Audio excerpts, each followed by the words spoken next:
Hello and welcome. The number of COVID-19 cases, active or otherwise, are now reducing across India. The reasons for this are many, but that's not what we are here to talk about today.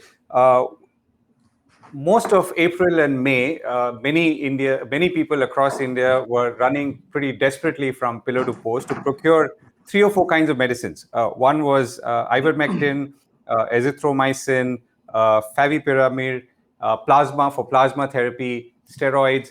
All of that, it turns out now, as was being suggested and very, very strongly being advised by many, many doctors, is not something that we should be using or needing, as per a new set of guidelines from the Director General of Health Services, which has put out a comprehensive guideline for management of COVID-19 patients. So while this arm of the Ministry of Health and Family Welfare is one arm, and the Indian Council of Medical Research, which is another arm, has not yet signed off on this, and then there's the ministry itself, which doesn't seem to have put a clear stamp of approval. The fact is that these guidelines represent what many people in medicine, both in India and overseas, have been arguing should have been the right and simple approach to treating COVID right in the beginning. So the questions, therefore, are as follows. What do these new guidelines mean? And if you were to print it out, it's about 9 pages of PDFs. The second is, will they be implemented? Is it too little and too late, considering that it's coming now? Third, how do we prepare now, whether it's these guidelines or otherwise, for what might hit us in future? And what do we take away as learnings in order to obviously ensure that we have better protocols, and more importantly, protocols that are delivered in time as advice to the larger medical fraternity, and for that matter, even ordinary patients, because many of these guidelines are actually meant to be used right at home by perhaps through a first level of treatment, like through teleconsultation. So to discuss this, I'm joined by two members of the medical profession who've been advocating very strongly for, let's say, more moderate, if not very careful interventions when it comes to medicines. I'm joined by Dr. Sumit Ray, Head of the Department of Critical Care at the Holy Family Hospital in New Delhi, and also Medical Superintendent. Dr. Ray is a MBBS and MD from Delhi University and has a fellowship in Critical Care Medicine from Tampa General Hospital in the United States. I'm also joined by Dr. Lancelot Pinto, a consultant pulmonologist from the Hinduja Hospital in Mumbai. He has degrees in respiratory medicine and epidemiology from McGill University in Canada. Thank you both for joining me. Dr. Ray, let me begin with you. So your response and understanding of these new guidelines as they have been released about a week ago. Yes, I think these are more appropriate guidelines. And this was what should have happened a little earlier, probably, but better late than never. And there were lots of medications which were being used, which had very, very little evidence, as we have discussed before, too. And I think for the or even going ahead into the future, I think one should be making these guidelines, particularly organization like the ICMR and the Ministry of Health should be using guidelines based on more evidence rather than panic and the effort to do something. And that has been the bane of this pandemic, is this at multiple levels there is this effort to do something within quotes rather than going according to scientific evidence, etc. At the beginning of the pandemic, one could understand, but there was panic, there was lack of understanding of the disease process. But now it's more than 1.5 years since the disease, and now I think there is enough time, enough studies to tell us in multiple ways what works and what doesn't work, and there needs to be continuing research for that. And so we should base our guidelines now more on evidence, stronger evidence, rather than just something needs to be done. That's why. Right. So, and when you look back now, this was known. I mean, at least to most people in the medical fraternity, that we were not going in the right direction. But as we've all spoken in the past, because these guidelines exist somewhere, there is also a lot of pressure, including from patients, to, as you said, to do something. Now, how do these guidelines then get formulated? What is the source of these guidelines? I mean, just to understand, and so that those who are watching or reading this will also understand. So obviously, when guidelines are made, there is an expert committee of several doctors, etc., healthcare specialists of different types who sit together and gather the evidence, do different ways of searching the net and their own studies, etc., to show which are the things which have worked and which subset of patients they have worked in, and is there any potential for harm, and to use or not to use based on one is its effectivity, but also to look at harm, which is very, very important. Both aspects are important. And most of the time, when we most of the drugs in medicine have some side effects or adverse effects. So starting anything should be thought through before. Many a times the thing is nothing is working, so let us give this. That this could cause harm in the long run or in the short term has to be remembered, that almost everything we use, including oxygen for that matter, including oxygen, has causes harm. So it has to be thought through based on literature, based on searching the net for studies, and if expert committee members have done research on that specific topic, that is how guidelines are made. Okay, and I'm going to come back and quiz you a little more on that. But Dr. Pinto, you've been advocating strongly against the use of steroids because you've also seen what it can do to people, particularly those perhaps you've treated yourself. Tell us about how you see these guidelines, and more importantly, do you see this converting into action, or more appropriately, inaction? These guidelines are extremely welcome. They summarize what a lot of us have been saying for some time now. And what is really nice about the guideline is that it not only says what should be done, but it also gives clear indicators on what should not be done. And I think that's been a far bigger problem when it comes to COVID than what should be done. A lot of things got onto guidelines, got onto statements, and they never got taken off once the evidence was updated. So, for example, the use of scans, the blatant misuse of CT scans that we see very often has clearly been addressed in this guideline, and they've put forward the reasons for which a CT scan should be done, when should it be done, when should it not be done. They're very clear about steroids being used only in individuals whose oxygen levels drop, how the steroids should be titrated, what are the target saturations that should be reached. I think the utility of a simple guideline like this, so it's almost like infographics. It's 9 pages, like you said, so it's not a tome that somebody has to go through. It's almost like a flow chart where you see if somebody is mild, this is what you do. If somebody is moderate, this is what you do. Where do you triage? How do you treat them? I think the advantage of a guideline like this is that it makes it very clear for the treating physician what to do.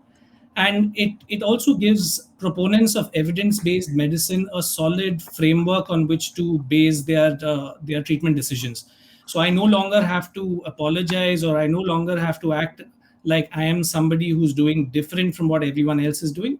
I now have a guideline to say, listen, the country's guidelines recommend this too. This is why I'm not giving you these drugs. So I think it's a great step forward.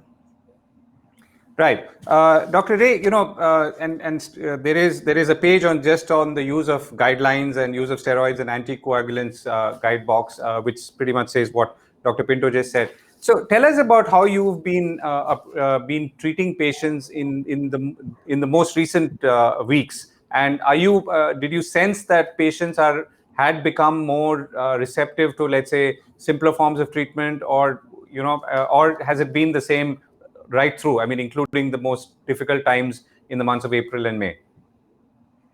So, two things. One is that, as Dr. Pinto said, the guidelines are helping us explain it more easily to patients who want multiple things to be done for the loved one, understandably, particularly in my field of critical care medicine when they're very, very sick. So, why don't you use it, doctor? So, the second thing which has happened also after the surge is now we have more time to explain to families. Because at the peak of the surge, there was very little time we could spend with the families to try and explain what was happening. And both the things have come together. Having said that, our practice, personally, my practice in terms of ICU patients, severely ill patients, hospitalized patients, has not changed much over the last few months because we already practiced what is there in the guideline. And that's the other thing about guidelines. Guidelines should be guiding us, but they are not, God's words. That's why it was important to question those guidelines when they needed questioning, basing it on our understanding of the disease process and the evidence that was there. And that, now that the guidelines have come much closer to what the evidence is, helps us much more.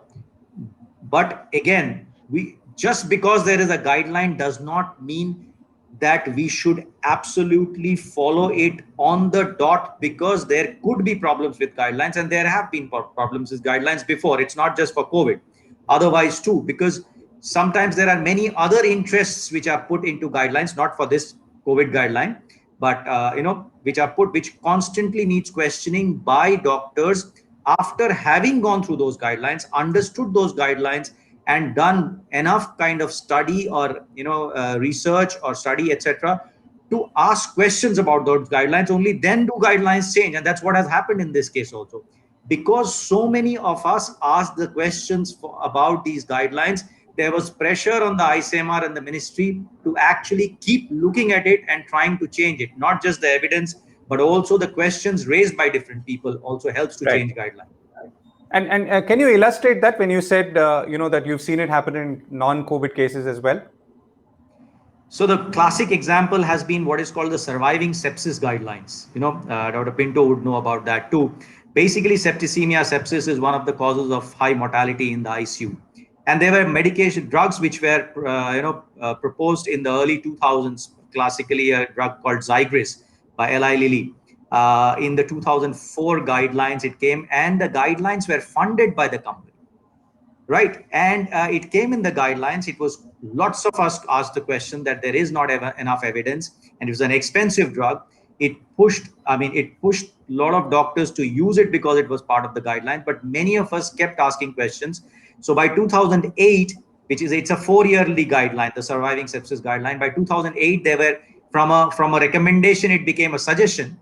And by 2012, it had been taken off the guidelines because there was immense pressure on the guideline committee to change what they were doing, because there was not enough evidence and there was suspicion of industry influence on the guidelines.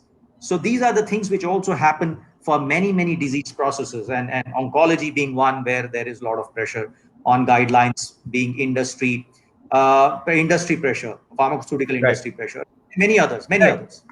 Right. And would this have happened, let's say, for instance, in this case, someone like me who's a journalist who's talking to you, and obviously there is a lot more wide awareness of this issue. But would this have happened if this was more closed group, or, I'm assuming the septicemia situation that you talked about was more closed user groups. I mean, maybe in the critical care community and critical care community with the Ministry of Health and Family Welfare. Well, that was not from the Ministry of Family Welfare. That's the international guidelines. But so when it is more in the public domain, obviously the questions raised become more public, and always it becomes easier to keep a check on these things. When it is restricted to certain smaller groups, it, as you rightly said, there's a tendency to influence. Having said that, there are certain aspects of guidelines which probably needs to be questioned from within the community. I mean, the profession rather, I would say. And that is the constant, because as a journalist, you would start questioning it only when somebody from the profession starts questioning it. You would not be in a position to question it without somebody from the profession. So it's absolutely essential. What I say is skepticism. There needs to be continuous skepticism about new drugs, new modalities, because there is lots of influence which is there of the big pharma on when they introduce new medication. Then, to tell you honestly, personally, every time an expensive therapy is introduced, I get very anxious and nervous, because just the idea that if it comes part of the guidelines and you have to make a few more people indebted because an expensive therapy has been proposed in the guidelines, which makes it difficult for most of our Indian patients to buy that or get that, makes me very, very anxious. Any new drug which is expensive makes me very anxious. Right. Okay. Dr. Pinto, so, I posed this at the beginning. Are these guidelines, and in specific and in a general sense, too little, too late? I think it's going to take some time for the guidelines to actually percolate, and that's true for any disease, especially when people have been habituated to writing certain prescriptions, when the general public has heard of certain drugs, and there's so much of hearsay in a disease like COVID. There are WhatsApp groups, there are forwards, and it's a disease where 85% of people generally tend to get better no matter what you do. So individuals who've had family members have XYZ drug and get better would strongly believe that XYZ drug worked in that situation. And that could possibly be the same story with healthcare providers. So we have a lot of doctors who will often say that, I really believe this drug worked, despite the guidelines currently saying that it's not true. Sometimes maybe there is some element of the truth, which is why guidelines do get updated further down the road. But the translation of guidelines into practice for any disease tends to take some time. It tends to take a lot of dissemination effort, which is made. So yes, in a way, I do think this is going to take some time, but I think this is again, a step forward, and now needs to be disseminated as much as we can. Right, and this is also a case, and I'm assuming most cases are like this, where if we had acted in time, then maybe people would have not got so serious, or maybe would not have died, isn't it? I would have to agree that the international guidelines or the international consensus on most of these drugs happened some time back. So this is not the updates that have happened. Take plasma, for example. I think we used it for about 8 to 10 months more than the rest of the world. Remdesivir, I think, was taken off a lot of guidelines some time back. Drugs like favipiravir have not been used in most parts of the world. So I do agree that some of this is coming late, but given the fact that most of us were prescribing drugs based on the evidence, irrespective of what the guidelines said, now having the guidelines aligned with our practices makes life a lot easier. And yes, even if it does come late, I think this is not the end for COVID. So I think if this is a trend that not only stays consistent with COVID, but also maybe spills over to other diseases, that we have a whole process in place to start making guidelines for things like tuberculosis, for things like every other disease, which is constantly updated. I think that alone would be a great step forward. Right, and I'm going to come to what's beyond COVID in a moment. So, Dr. Ray, how do we, in a way, and this is more of a public health question rather than a medical question, I guess. How do we draw the link between the delay that goes into, let's say, formulating guidelines which are evidence-based, the delay that is so evident because internationally most countries had moved on to, as Dr. Pinto said, the protocols that did not have all of these medicines, and clearly the damage that it's caused. How do we be more sensitive to this? How do we react faster as a country, as health policy makers, as government, and so on? So the first question is go to that is that you have to have transparency in the whole system of how you make guidelines in the country, and also being uh, having the intellectual ability and the academic ability to accept the fact that what you did earlier was not the right thing. And that should be true of us as practitioners and those who make guidelines, the experts who make guidelines. And so first thing is to allow yourself to be questioned, which is which is not very common, unfortunately, in India. Our whole education system is such that we don't like being questioned. Seniors don't like being questioned about, or teachers don't like being questioned, or senior doctors, we don't like being questioned by our juniors.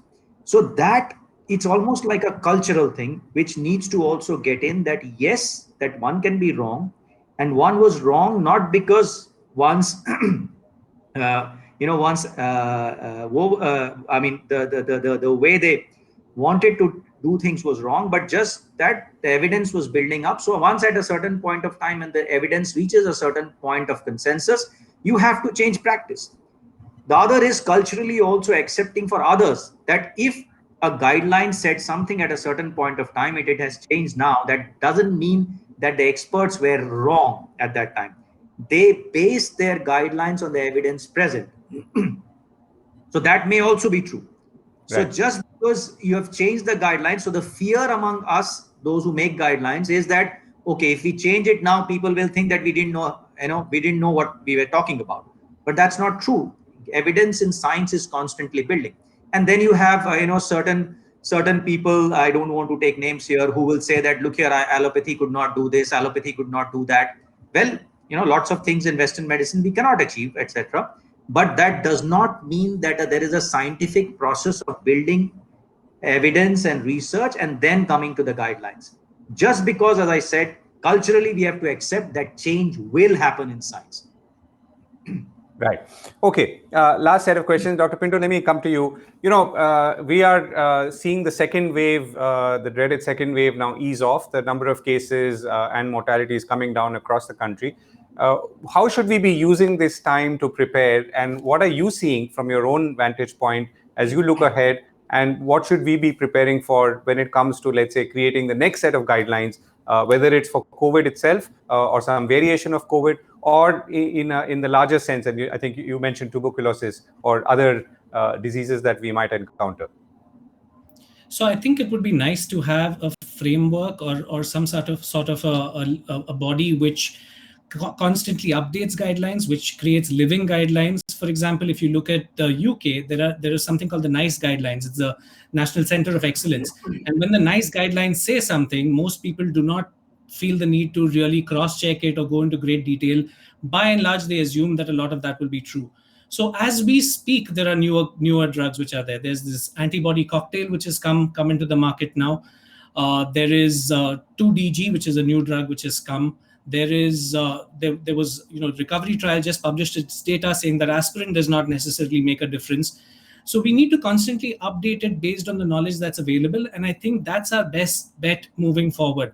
And we need to do it really soon, because as Dr. Ray pointed out, there are competing interests, there are conflicts of interest. There is an industry which would want the maximum number of people to have their drug. So we need to move in faster than they move in. We need to spread information before misinformation spreads.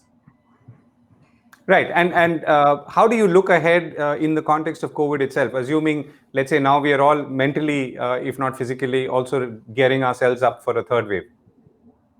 So I think the media is going to have a very important role. I think a lot of these headlines talk about wonder drugs, life-saving drugs, these superlative adjectives that we love to use, drives a lot of the market, drives a lot of the demand in the market. Somebody hears a buzzword here, a buzzword there, and then suddenly you realize things are being black marketed, things are unavailable, there's a shortage. I think it would be nice if the media did its own research very early in the phase of a drug being launched.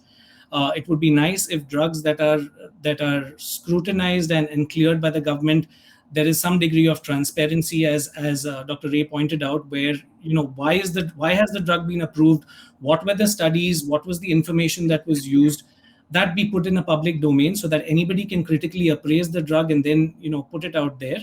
I think this whole process of rationally dissecting out every single therapy that is being promoted would make a big difference to how we manage the future waves. Right. Dr. Ray, Just last to question add to you. to Yeah, just to and add I to was what going to come to you with the same question. Yeah, go ahead.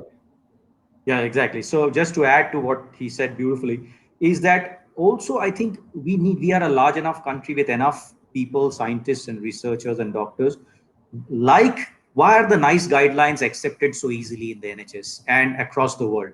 There are two reasons. One, they are large research platforms which are very flexible and dynamic. They keep moving very rapidly.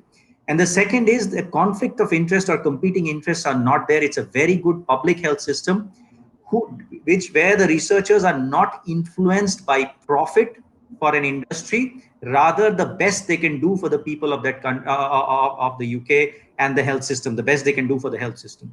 So that is the kind of research platform that the ICMR and the government needs to build. That would really help, debunk a lot of the data, or get in new data, new evidence, etc. And the role of the media, absolutely on the dot. But as I said, I till date, I have been practicing critical care for more than 25 years. I haven't seen a magic bullet yet. There is no drug which will work perfectly and change everything for every patient of that disease. it's always a subset of patients for whom it may benefit. Benefit does not mean that every patient of that subset will do better because of that. It means that a subset within that subset, a few will do better than others. So there is, as Dr. Pinto said, the hype on drugs. And there is this hype has been created not only by industry, but by the profession itself. We have built this hype about Western medicine, which claims way more than we can do actually. And to keep up that hype, we continuously say things which take it to the superlative, as Dr. Pinto said. So what happens is there needs to be a toning down of that kind of hyperbole. Right. And a slightly more practical question. So given where we are today, which is right now in terms of the number of cases you're seeing, some of the after effects like black fungus that we've also seen, how do you think that we could be preparing for the third wave in the context of having more active guidelines, and also in a way, what would be your message to those who watch or listen or read, in terms of how they should be, administering medicines, or demanding medicines or not demanding medicines from their doctors? That's for me or Dr. Pinto? This is for Dr. Ray. Okay. So, as I said somewhere earlier, that the patients or the patient's family should be asking, why are you giving this medicine rather than why are you not giving this medicine? Because there are very few drugs which specifically work in a subset only of patients of COVID, right? A different subset, different medications at different time points. So if a doctor is prescribing multiple of these drugs, then there has to be a rationale. Which time point they are using? Why are they using a steroid? At what time point they are using? Why are they using remdesivir? Rather than asking the question, why are you not using? Absolutely simple question. Why are you using? It would be a better question than why you are not using. Keeping it absolutely simple, because there are very few drugs. It is basically in the really hospitalized and the sick ones. It is in critically ill. It's the basics of critical care do not really change even for COVID, except a few minor changes, which is specific to the disease. Other than that, how we treat a critically ill respiratory illness in the ICU is similar to what we do in COVID, with minor changes, minor twists and turns that only certain amount of training and understanding can tell us. So excessive drugs has not shown much benefit. Right. And what I'm also trying to get out of both of you is that, as we prepare for this third wave, how do we, be more proactive to ensure that the guidelines that have to be formulated for, let's say, the next batch of medicines, if they were, even hypothetically speaking, do not come out 18 months after the wave, has begun? I think the first step would be to acknowledge whoever wrote this particular guideline. I think we don't know who's written this particular guideline. Laud the person, give the person a pat on the back, make that person, say that he or she or a bunch of people who've done this have done a great job. And going by what they've done so far, they clearly understand the current literature, and I don't see any reason why they will not be able to update the current literature. Maybe these individuals should meet once every 15 days or so, have a virtual Zoom, or once every week, and somehow find, talk about what have been the latest developments in that past week or so. And I think, whoever's done this has done a great job and should be able to very easily update this now.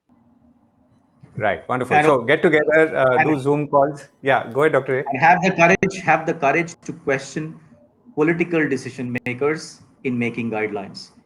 Like it was done in the US, Trump promoting certain drugs, etc. That was challenged by the scientific community. That needs to be done everywhere across the world, every country, Right. even in India, and to question that and to resist that, because when the political, understandably, when there is a crisis happening, people in power want to show that they are doing something.